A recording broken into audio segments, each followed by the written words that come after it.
Okay, so for the first question, I think the we is referring to white Americans in the United States. I also think that we is used because it implies everyone, while you and they can just be directed at a one person or a group of people. Um, a quote to support this is on page 28, where it says, "We do not know what to do with him in life. If he breaks our sociological and sentimental image of him, we are panic stricken and we feel ourselves betrayed." And so that really explains how they view Black people. They explains how they view them as kind of strangers and unfamiliar, which is actually horrible because in reality, everyone should be equal in the United States and in general. Um, and so for the second question, a word that I looked up is on page 32. I looked up the word in innocuous, which means producing no injury or harmless, and that is according to the Merriam-Webster dictionary. This word is found in the sentence on page 32 where it says, "Americans unhappily have the most remarkable ability to alchemize all bitter truths into an innocuous but piquant confection and to transform their moral contractions or public discussion of such contractions," and so on and so forth.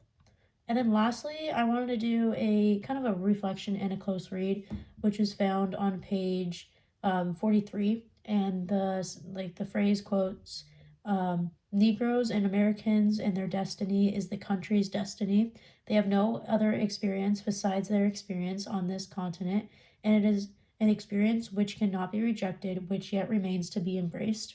And so I thought this was really deep because I mean, it talks about like equal rights, but I think the part where it says Negroes and Americans and their destiny is the country's destiny really stuck out to me because in reality, it makes no sense for people to discriminate against each other based on race because we're all working together as one society where when you separate, you're actually defeating everyone's goal. And so what happens that the United States is full of everyone despite the race. And so I thought this was really, really powerful.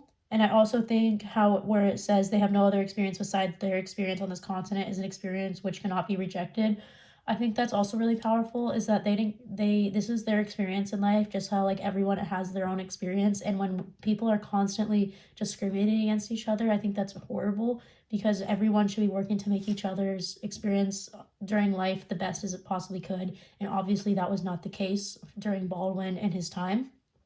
And lastly, where it says which yet remains to be embraced, I thought that was really interesting because we never embrace each other's differences, and that's really what you should be doing. And we should take everyone who they are and make sure that they can contribute to society. And if that happens, then we'll just have a more flourishing and accepting society for everyone.